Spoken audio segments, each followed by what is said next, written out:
Hello viewer, स्वागत है आपका study with doctor Pawan Oberoi YouTube channel पर। मैं डॉक्टर पवन ओबराय देखिए स्वागत करता हूं आपका।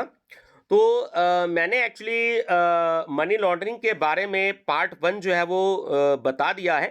तो छोटे छोटे पार्ट में बना रहा हूं, 3-4 पार्ट, ताकि जो स्टूडेंट्स जो है वो उसको समझ सके। हालांकि ये तो सभी के लिए कॉमन टॉपिक है, लेकिन चौधरी चरण सिंह यूनिवर्सिटी मेरठ में ये इकोनॉमिक लॉ के पेपर में ये रखा हुआ है।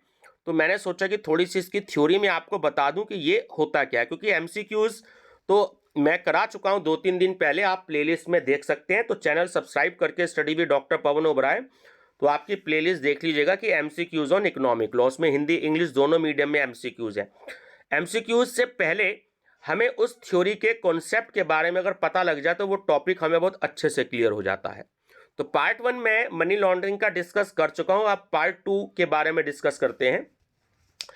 देखिए, मनी लॉन्ड्रिंग 2002 के उद्देश्य क्या क्या थे। तो सबसे पहली बात कि मनी लॉन्ड्रिंग को रोकना और उसको नियंत्रित करना होता है। मनी लॉन्ड्रिंग से जो भी कोई संपत्तियां खरीदी जाती हैं उनको जब्त कर लेना, और मनी लॉन्ड्रिंग के माध्यम से जो भी कोई लेन देन होते हैं, ट्रांसैक्शन होती है, उनके बारे में पता लगाना, और जो भी कोई दोषी व्यक्ति होता है, ठीक है, जैसे आजकल इत्र वाला केस चल रहा है पिछले 5-7 दिन से टीवी में, तो उसको पकड़कर सजा दिलवाना भी होता है। मनी लॉन्ड्रिंग जो है, कानून को समय समय पर जो है उसको संशोधन इसलिए किया जाता है ताकि वो कानून इतना प्रभावशाली बन सके, ताकि लोग ये गलत काम करने से थोड़ा सा डर सकें। ठीक है, डरेंगे नहीं, अगर कानून सख्त नहीं होगा तो लोग जो है गलत काम कर सकते हैं। तो मनी लॉन्ड्रिंग से और जितने भी जुड़े हुए मामले हैं उसको निपटाने के लिए जो भी अधिनिर्णय प्राधिकरण और अपीलेट न्यायाधिकरण की स्थापना भी की जाती है।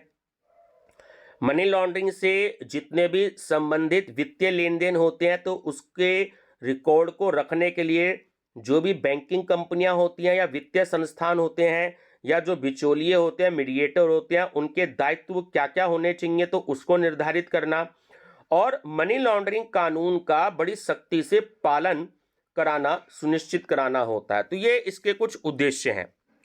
अब मनी लॉन्ड्रिंग के तरीके जो है वो क्या क्या हो सकते हैं, जरा इसको समझ लीजिए, है ना। मनी लॉन्ड्रिंग करने के देखिए बहुत सारे तरीके हो सकते हैं, कोई फिक्स नहीं है कि क्या क्या जो है मेथड होते हैं। सिर्फ कुछ जो हैं इसके बारे में बड़े शॉर्ट में मैं आपको बता देता हूं कि किस किस तरीके से मनी लॉन्ड्रिंग हो सकती है। देखिए, सबसे इंपॉर्टेंट है इसमें कि एक फर्जी कंपनियां बनाना। फर्जी कंपनियां बनाने के लिए जो है शेल कंपनियां भी कहा जाता है। आपने फिल्म देखी होगी, अक्सर टीवी पे आती रहती है, ठीक है। तो उसमें एक, मैं नाम नहीं लूंगा उस फिल्म का, तो जो फिल्म आती है उसके 2 पार्ट बने हुए हैं। तो उसमें लॉटरी के टिकट का जो काम होता है तो वो एक शेल कंपनियां खोलते हैं जिन्हें हम फर्जी कंपनी भी कहते हैं। तो फर्जी कंपनी को शेल कंपनी भी कहते हैं। तो ये आपको ध्यान रखना है। एक्चुअली शेल कंपनियां होती हैं वो एक वास्तविक कंपनी की तरह ही होती है, लेकिन उसका वो फर्जी तरीके से खोली जाती हैं। वास्तव में इसमें कोई भी संपत्ति नहीं लगी होती, वो जो एसेट्स हैं वो उस शेल कंपनी की नहीं होती है, और कोई भी इसमें प्रोडक्शन या उत्पादन वास्तविक रूप में नहीं होता, क्योंकि ये जो शेल कंपनियां होती हैं ये केवल कागजों में ही दिखाई जाती है। इनका अस्तित्व जो होता है एक्चुअली वो वास्तविक दुनिया में होता ही नहीं है। इस बात का आप ध्यान रखिए, कागजों में ही शो किया जाता है कि भाई यहाँ पर ये बिल्डिंग है, ये इस नाम से कंपनी है, ये बोर्ड ऑफ डायरेक्टर्स हैं, लेकिन उनका वास्तविक जो हमारी दुनिया है कोई भी मतलब इससे नहीं होता। लेकिन लॉन्ड्रर क्या करते हैं आज के समय में कि इन कंपनियों की जो बैलेंस शीट होती है उसमें इतने बड़े बड़े जो है लेन देन को दिखाता है, यानी कि करोड़ों अरबों रुपए का ट्रांसैक्शन वो दिखा देता है, और ये भी दिखा देता है कि मैंने कंपनी के नाम पे लोन लिया है और मैं सरकार से जो है छूट भी लेता हूं। मतलब जो उस कंपनी का ऑनर है वो ये कह सकता है, ठीक है, तो सरकार से जो है टैक्स में छूट भी ले लेता है, ठीक है, वो इनकम टैक्स रिटर्न भी नहीं भरता है। ये सारे के सारे काम, जो फर्जी काम जो होते हैं, इनके फर्जी कार्यों के माध्यम से वो बहुत सारा जो ब्लैक मनी होती है वो इकट्ठी कर लेता है। और यदि कोई ऐसी थर्ड पार्टी है, तीसरा पक्ष कोई होता है जो उसके जो भी कोई वित्तीय अभिलेख, जो फाइनेंशियल जो उसके डॉक्यूमेंट्स होते हैं, अगर वो उसकी जांच भी करना चाहता है तो उसे धन के स्रोत और स्थान के रूप में जांच को भ्रमित करने के लिए जो उसके झूठे डॉक्यूमेंट्स होते हैं, जो झूठे दस्तावेज होते हैं, वो उनको भी दिखा देता है कि मेरे पे ये डॉक्यूमेंट्स हैं। ठीक है, एक तो ये तरीका होता है। अब दूसरा तरीका क्या होता है कि या तो किसी बड़े मकान को या दुकान को या किसी मॉल को वो खरीद लेता है, लेकिन कागजों पर उसकी कीमत को वो कम शो कर देता है। यानी मान लीजिए कि वो जो है 1 करोड़ रुपए की अगर कोई दुकान है या मॉल है तो उसको 60 लाख, 70 लाख, 50 लाख, 40 लाख, जैसा भी संभव हो सके तो वो उसको शो करता है। जबकि वो जो खरीदी गई संपत्ति होती है उसकी वास्तविक जो बाजार की कीमत होती है वो बहुत ज्यादा होती है। और ऐसा वो इसलिए करता है, ठीक है, ताकि उसको जो टैक्स होता है, कर जो होता है, वो सरकार को कम कर देना पड़े, है ना। वो टैक्स ज्यादा नहीं देना चाहता, वो कम टैक्स देना चाहता है। तो इस तरीके से वो टैक्स की चोरी भी करता है और वो जो धन बचा लिया उसने, तो उस तरीके से वो जो है धन को भी जो टैक्स को अगर कम देगा तो उसके पास पैसा बच जाएगा। अगर वो संपत्ति को ज्यादा शो करेगा तो उसको ज्यादा टैक्स देना पड़ेगा। एक दूसरा तरीका यह भी हो सकता है कि मनी लॉन्ड्रिंग तब भी हो सकती है जब लॉन्ड्रर कई माध्यमों से अपना धन, अपना अमाउंट या पैसा ऐसे देशों के बैंकों में जमा कर देता है जहां पर उसके खाते की जांच का अधिकार किसी भी अन्य देश की सरकार को नहीं हो सकता। ठीक है, कोई भी अधिकार नहीं होता। ठीक, इसका सबसे बड़ा उदाहरण स्विट्जरलैंड है, जहां पर बड़ी संख्या में भारतीयों का भी काला धन जमा है जो कि मनी लॉन्ड्रिंग करके कमाया गया है, जो मैंने आपको अभी थोड़ी देर पहले बताया था, है ना। स्विट्जरलैंड में हमारी भारत सरकार का कोई भी इंटरफेयर नहीं होता, वो केवल रिक्वेस्ट कर सकती है। अब वो स्विट्जरलैंड देश की सरकार के ऊपर निर्भर करता है कि वो सहयोग करे या ना करे। ठीक है, आगे मनी लॉन्ड्रिंग का अपराध।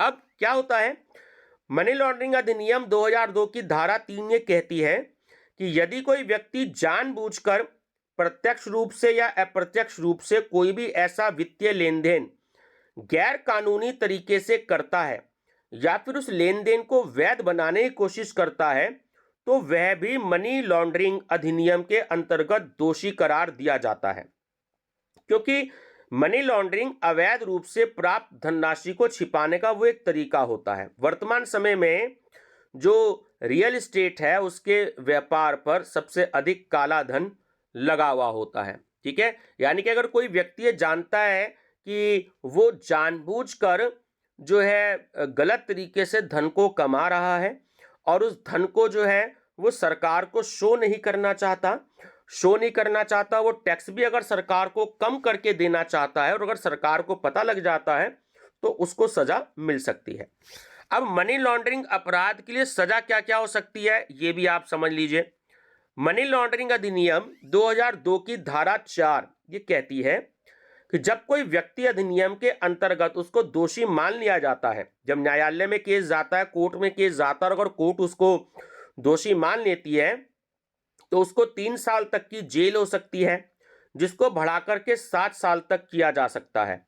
और जेल के साथ साथ न्यायाधिकरण उस पर व्यक्ति पर कोई नकद यानी कैश का जुर्माना भी लगा सकता है।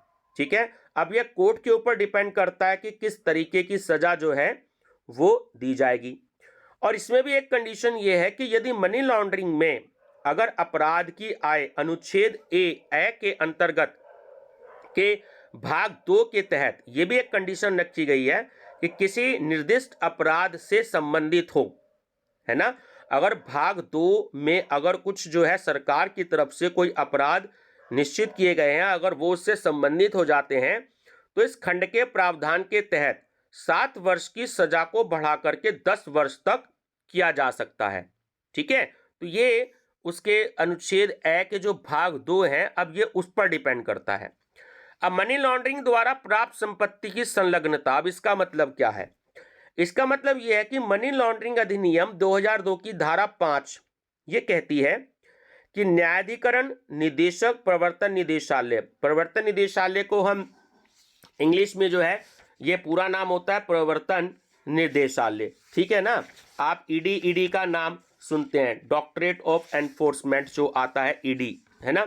संयुक्त निदेशक या उपनिदेशक जो होते हैं, जो ज्वाइंट डायरेक्टर कहते हैं इंग्लिश में संयुक्त निदेशक को, या कोई उपनिदेशक दोषी व्यक्ति की मनी लॉन्ड्रिंग द्वारा खरीदी गई जितनी भी संपत्ति होती है उसको 180 दिनों के लिए या तो वो संलग्न कर सकते हैं या उसको कुर्क कराने के आदेश भी दे सकते हैं, ठीक है। तो यहां पर 180 दिन का जो है समय भी दिया गया है।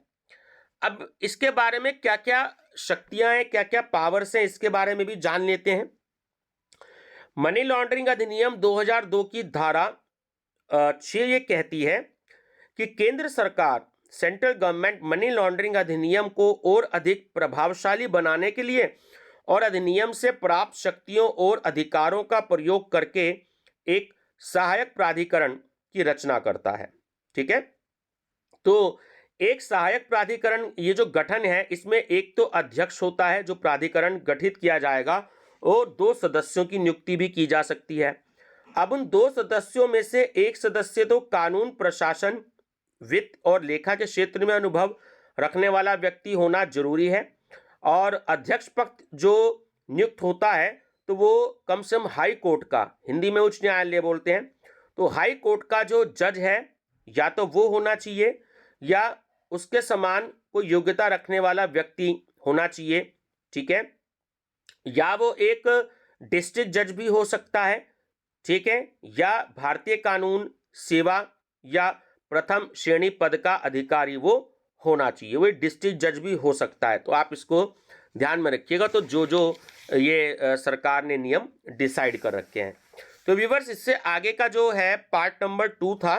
अब पार्ट नंबर जो 3 है वो मैं अगले पार्ट में आपसे डिस्कस करूंगा, क्योंकि 10-12 मिनट की वीडियो सफिशिएंट होती है। ज़्यादा लंबी वीडियो बना दो तो फिर स्टूडेंट्स कहते हैं कि सर ज़्यादा बड़ी वीडियो हो गई, तो 10-12 मिनट की वीडियो सफिशिएंट होती है, ठीक है।